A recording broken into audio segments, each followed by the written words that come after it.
안녕하세요. 골드만삭스입니다. 오늘은 고구려를 건국한 고구려를 세운 고주몽 동명성왕에 대해서 알아보겠습니다. 동명성왕은 기원전 58년에 태어나서 기원전 19년에 39살, 아주 젊은 나이네요. 39살에 죽었습니다. 제위는 기원전 37년부터 기원전 19년까지 21살에 즉위를 해서 18년 동안 통치를 하고 죽었습니다. 그러니까 아주 젊은 나이에 왕이 되고 20살에 왕이 돼가지고 거의 한 20년, 20살에 왕이 돼서 한 20년 통치하다가 40살 정도에 죽은 걸로 되어 있습니다. 고주몽이가 이제 고구려를 세웠기 때문에 그 설화를 만들겠죠. 건국자에 대한 찬양이 있어야 되겠죠. 세종대왕께서 조선을 세운 자기의 그 손조들, 그러니까 뭐 이성계, 그다음에 이제 이성계 이전에 이성계의 아버지, 이성계의 또 아버지의 아버지, 뭐 이런 사람들에 대해서 찬양을 하죠. 그러니까 조선이란 나라가 아주 위대한 사람들이 조상들이 만든 나라다. 아주 그 뿌리가 깊고 아주 뭐 역사적으로 정통성이 있다. 이런 거를 이제 그 설화를 만든 게 이제 세종대왕께서 만드신 것이 이제 자기의 이제 조상들에 대한 이제 찬양, 용비어천가, 월인천강지곡 뭐 이런 걸 만들죠. 마찬가지로 이제 그 고구려도 700년 역사를 자랑하는 큰 나라이기 때문에 이에 대한 찬양을 하고 설화를 만들고 아주 위대하게 고주몽이를 묘사를 해야 되는 걸로 되어 있습니다. 그래서 고주몽이 같은 경우에는 천지의 아들, 하느님의 아들, 태양의 천손이 해모스, 그러니까 천지의 아들, 하느님의 아들인 해모스가 이제 그 땅으로 내려오시죠. 그 해모스가 이제 북부여를 만든 사람이 해모스인데, 이제 해모스, 이제 부여에 대한 이제 찬양이죠. 설화죠. 해모스, 하느님의 아들인 해모스가 땅으로 내려와서 압록강에 이제 왔다 이거죠. 그 압록강에 있는 강의 신, 하백, 그의 딸, 유하, 이 여자를 이제 청하, 압록강의 그 청하, 웅시면 연못에서 만나서 이제 그 그녀를 이제 임신을 시키죠. 그래서 이제 그렇게 돼 있는데, 이 상태에서 이 그 유하가 우발수에서 태백산인가 거기 우발수에서 동부여왕인 금화왕을 만나게 되겠습니다. 그래서 금화왕을 만나서 궁전에 이제 동부여의 궁전에 들어가게 돼서 거기서 이제 햇빛이 계속 비쳐서 그 햇빛에 비친서 나온 게 이제 그 아들이 그 알이 나왔는데 그 알에서 이제 고주몽이가 나왔다. 그래서 이제 유하의 아들이 이제 고주몽이가 되겠고, 고주몽이의 아버지는 이제 그 동부여의 왕인 금화왕이 되겠습니다. 동부여라는 건 뭐냐면은 원래 이제 부여가 이제 그 이거는 이제 설하고 역사적으로 볼 경우에는 이제 그 고조선이 이제 그 망해가는 시점, 고조선이 이제 기원전 108년에 한나라 무제에게 이제 망했죠. 그래서 이제 그 고조선이 멸망하기 게 기원전 108년인데 그 전에 고조선이 이제 망하기 전에 이제 세력이 약해졌겠죠. 뭐 그 전에 이제 뭐 한 그 기원전 198년에 위만 저기 그 위만 조선도 있었고 그 전에 이제 뭐 있었죠. 그래서 이제 위만 조선이 있었던 게 기원전 198년. 그러니까 기원전 한 200년 경에 이미 그 고조선 세력이 약해서 그 위만이라는 사람이 이제 고조선에 와서 이제 위만 조선을 세우죠. 그 고조선에 이제 준왕을 몰아내고, 그래서 이제 그때 기원전 200년경부터 이제 고조선 세력이 이미 약했다. 그러면 이제 그 부여라는 나라가 이제 기원전 200년이나 그 훨씬 전인 기원전 400년경에 만주 쪽 북방 더 북쪽에서부터 이제 세력을 확대를 했던 게 이제 부여고, 그 부여의 왕이 북부여고, 그 부여를 세운 사람이 이제 그 해모스가 되겠습니다. 근데 해모스가 있다가 세월이 흘러서 그다음에 이제 고주몽이가 이제 고구려를 세운 게 기원전 불과 37년이기 때문에 그 전 세월이 한참 전이죠. 그래서 이제 그쪽에서 북부에서 해모스가 세우는데 이제 거기서 일부 세력이 뭐 이제 그 동쪽으로 이제 그 피난을 가든지 뭐 전쟁으로 인해서 뭐 쫓겨났다가 다시 이제 부여 회복을 하는지 하면서 이제 그 동쪽으로 간 그 일부 세력이 저쪽에 지금의 이제 블라디보스토크 아니면은 우리 두만강 끝에 훈춘이라는 데가 있죠. 두만강 끝에 저 동쪽에 그쪽에 이제 자리를 잡은 게 이제 그 동부여인데, 그 동부여를 세운 사람이 이제 그 헤브로 해머스의 자손인 헤브루가 되겠습니다. 그래서 이제 역사적으로 볼 때 이제 그게 이제 세월이 이제 한참 뭐 기원전 400년, 200년에서 이제 기원전 뭐 37년까지 거의 한 400년, 200년의 역사인데 이제 여기서는 이제 서로에서는 그냥 한꺼번에 뭉뚱그려 가지고 어떻든 하느님의 아들이 뭐 햇빛을 받아서 하느님의 햇빛을 받아 태어났다 이런 식으로 되어 있습니다. 그래서 어떻든 그쪽에 이제 그 헤브루가 동부요를 건국을 하고 헤브루가 자식을 못 받는데 헤브루가 이제 어디 그 이제 바위에서 거기 이제 바위에서 뭐 구하 바위를 깨니까 뭐 알이 나오고 뭐 어쩌고저쩌고 해가지고 이제 헤브루가 얻은 이제 아들이 이제 금화왕이 되겠습니다. 뭐 금화왕이 돼 있고 이제 금화왕의 이제 아들이 바로 헤브루의 아들이 금화왕의 아들이 이제 대소도 있지만은 대소하고 이제 이복 형제가 되겠죠. 대소가 있지만은 이제 금왕이 이제 어디 이제 압록강에 어디가 놀러 갔다가 우발소에서 뭐 유아를 만나서 이제 딴 여자가 되겠죠. 해서 낳은 아들이 이제 그 알에서 나온 게 고주몽인데 고주몽이 나오고 보니까 아주 뭐 화를 잘 쏟더라. 어려서부터 이런 설화를 있는 겁니다.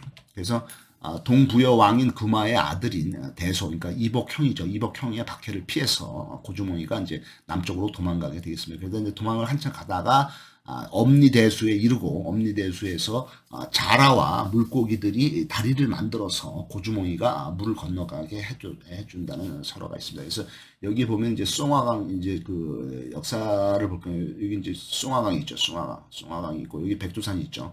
백두산에서 이렇게 이제 위로 올라가는 강이 이제 송화강입니다. 송화강이죠. 송화강. 그다음에 이제 여기서 이제 이쪽으로 이제 강이 지류가 이쪽으로 흘러서 일로 가서 이제 여기 합쳐지는 게 이게 아무르강, 흑룡강이 되겠어요. 흑룡강.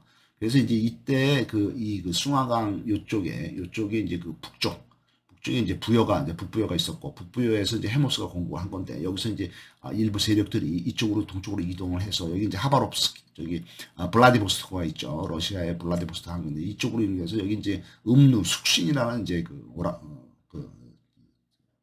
유목민족이 살고 있었죠. 그래서 이제 어쨌든 이쪽에 그 두만강 이쪽에 이제 그 동부여가 이제 여기를 잡게 됐습니다. 여기는 북부여, 동부여의 왕이 이제 동부에 세운 사람이 헤브루고 헤브루의 아들이 금왕이고 금왕의 아들이 대소하고 고주몽인데 이복형인 대소의 그 핍박을 피해서 고주몽이가 이쪽 그 남쪽으로 이쪽으로 이제 이동을 해서 이제 여기까지 이제 졸본까지 오게 된 거죠. 여기 졸본 이제 압록강 근처인데 여기까지 이제 와서 여기서 세운 나라가 졸본에서 세운 나라가 이제 고구려가 되겠습니다.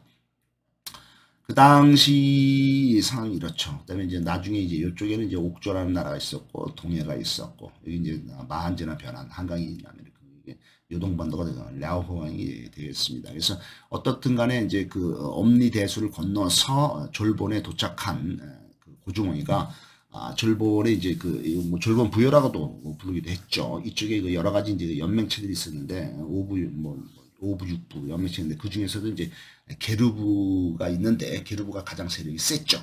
그 게르부의 연타발이라는 족장이 있는데 그 연타발의 딸인 소소노하고 결혼을 하게 됐습니다. 그래서 고구려를 건국을 하고 영토를 확장하게 되겠습니다. 그다음에 변방에 있던 말갈족들을 평정을 하고 송량에 있던 비류국을 정복을 하게 되겠습니다. 백두산이 이제 그때 여기 이제 백두산이 이제 명산이죠. 백두산이 높이가 얼마냐? 2744m입니다. 2744.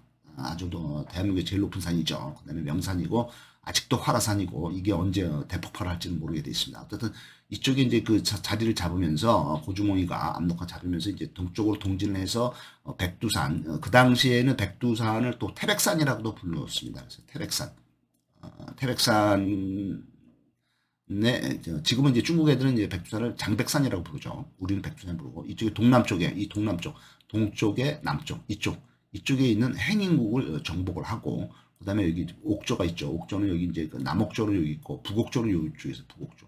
그러니까 이쪽을 이제 그 고주몽이가 다 여기서 이제 치고 들어와서 백두산 건너서 여기 이제 그 행인국하고 태백산 그다음에 여기 이제 북옥조 이거를 이제 하면서 이제 그 고주몽이가 이제 초기에 영토를 상당히 많이 한 것도 있습니다. 그러니까 거의 여기까지 쳐들어와서 여기를 점령을 했으니까 이때 동부여의 영토가 여기니까 거의 동부여하고 이제 마주보게 되는 거죠. 이제 그 영토를 고주몽이가 상당히 세력을 합쳐낸다. 고구려의 창업자인 고주몽이는 기원전 59년부터 기원전 19년 39세 사망했고 제위는 뭐 37년부터 기원전 19년까지 18년간 했습니다. 그는 동부여의 왕을 피해서 이쪽으로 이종을 한 거죠. 그래서 졸본부여 압록강 북쪽에 도착한 그는 연타발의 딸 소선과 결혼을 하고 수장이 됩니다. 근데 이 고주몽이는 그 통치 방식이 포용, 그러니까 받아들이고 남하고 소통하는 리더가 되겠습니다. 당시 이 졸본 부여에는 5개 부족이 있었다고 합니다. 계류부, 순노부, 전로부, 순노부, 관노부.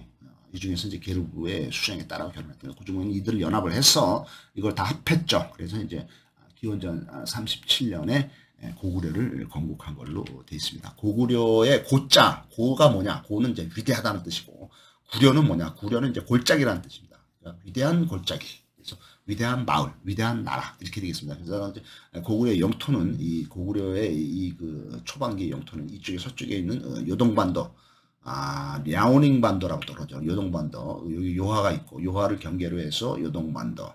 그 다음에 동쪽으로는 이쪽으로는 그 오호츠크해로 흘러 캄차카 반도와 오호츠크로 흐르는 아무르강. 그 다음에 북쪽으로는 이쪽에 이제 내몽골이 있죠. 내몽골. 그래서 몽골의 거의 동쪽도 우리가 차지를 하고 있었습니다. 내몽골. 남쪽으로는 여기 한강까지 해서 고구려는 이 그 방대한 영토, 만주 지역을 다스리는 영토를 거의 700년 동안이나 지배를 했다 이렇게 되어 있습니다.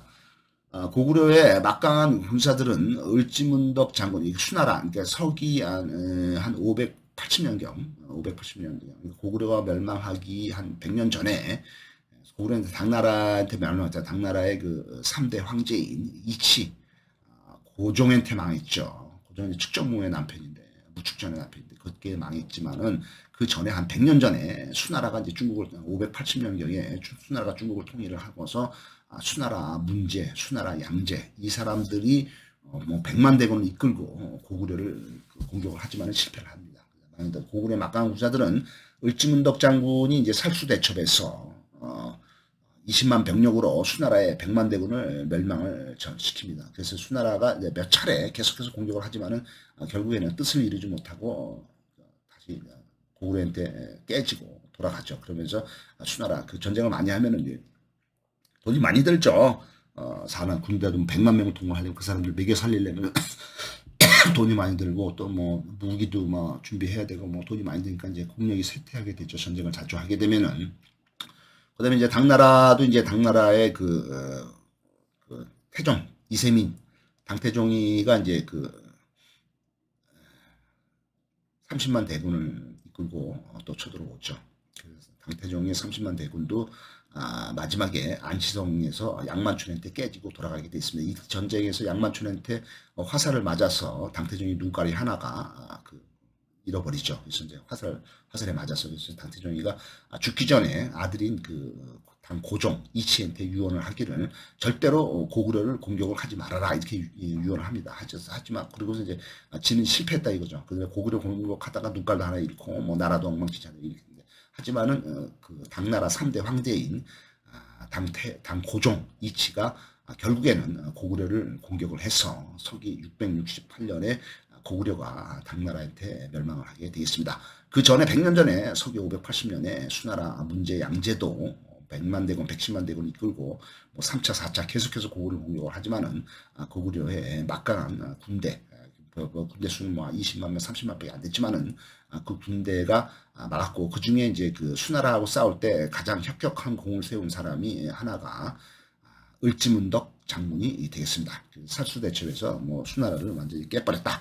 이런 것이 이제 역사책에 남아있고, 이 고구려의 역사가 되겠습니다. 고구려의 존속기간을, 남한에서는 37년부터 705년까지 28개 왕, 750년간으로 보지만은, 북한의 학자들은, 사학자들은, 그 발해를 이제 고구려에 포함시킵니다. 그 발해까지 포함해서, 기원전 277년. 이 기원전 277년이라는 거는, 부여죠, 부여.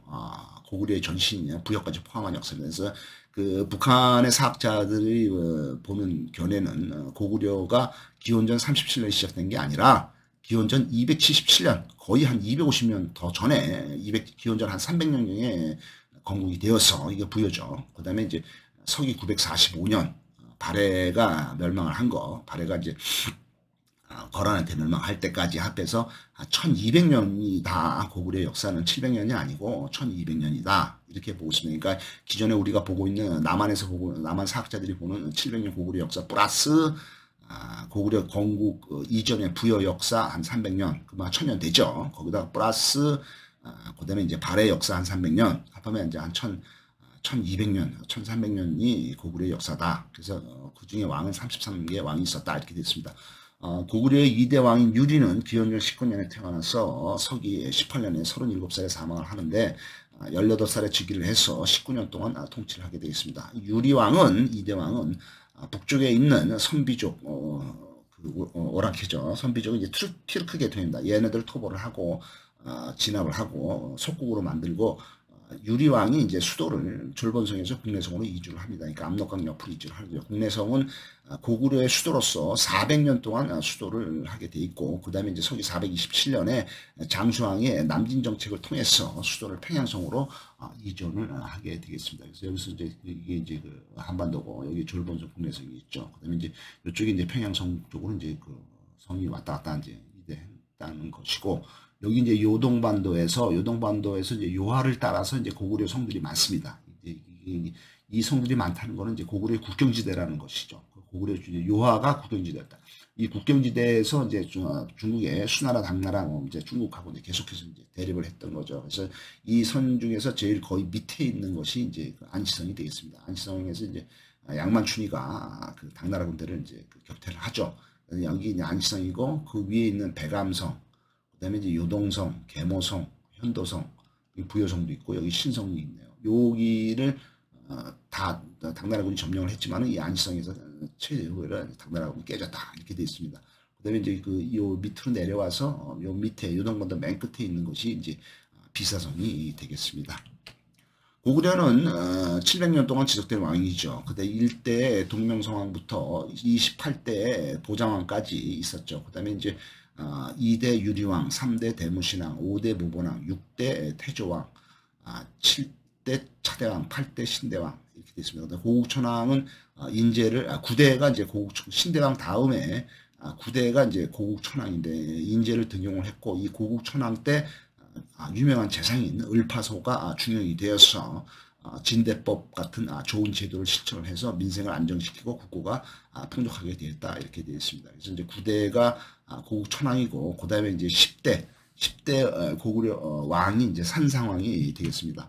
그 다음에 이제 11대 때는 이제 동천왕, 15대 때 미천왕. 미천왕은 이제 그 위나라 광구검의 부대에 밀려가지고 수도를 버리고 도망을 가죠. 그래서 동쪽 끝인 그 옥조까지 도망을 간 것이 이제 그게 이제 미천왕이 아니고 동천왕이에요. 동천왕이 이제 동쪽으로 도망을 가서 동천왕입니다. 그래서 동천왕이 11대 동천왕 때 위나라 광구검의 침입을 받아가지고 저 동쪽 끝에 지금의 이제 함흥 정도에 있는 옥조까지 이제 도망을 갔다가 이제 다시 돌아오죠. 그다음에 16대 고국 원왕이 돼 있어요. 고국 원왕은 백제의 근초왕한테 그 전사를 하게 되죠. 그다음에 17대 소수림왕, 19대 광개토대왕. 광개토대왕은 18살에 즉위를 하신 걸로 되어 있네요. 그다음에 20대 때는 장수왕, 25대 평원왕, 26대 영양왕, 그다음에 27대 영유왕, 이렇게 되어 있습니다. 그래서 고구려의 마지막에 실질적인 통치자 연개소문은 642년에 고구려가 멸망한 게 668년이니까 멸망하기 26년 전에 연개소문이 쿠데타를 일으키게 됩니다. 쿠데타를 일으켜서 그 당시에 그 왕인 27대 영유왕을 살해를 하고 정권을 잡고 보장왕을 이제 허수아비로 내세우죠. 그래서 연개소문이 23년 동안 고구려를 통치를 하지만은 말년에는 내분, 귀족들 간의 내분으로 나라가 망해가게 되어 있습니다. 연개소문이 죽은 후에 대망리지인 장남인 남생과 그의 동생들인 남건, 남상 간의 권력투쟁으로 너덜너덜해진 고구려는 결국 남생이 당나라의 지원을 요청하고 당나라 군대의 선봉에 선모로써 고구려는 결국 700년의 역사를 마무리하고 멸망한 걸로 되어 있습니다.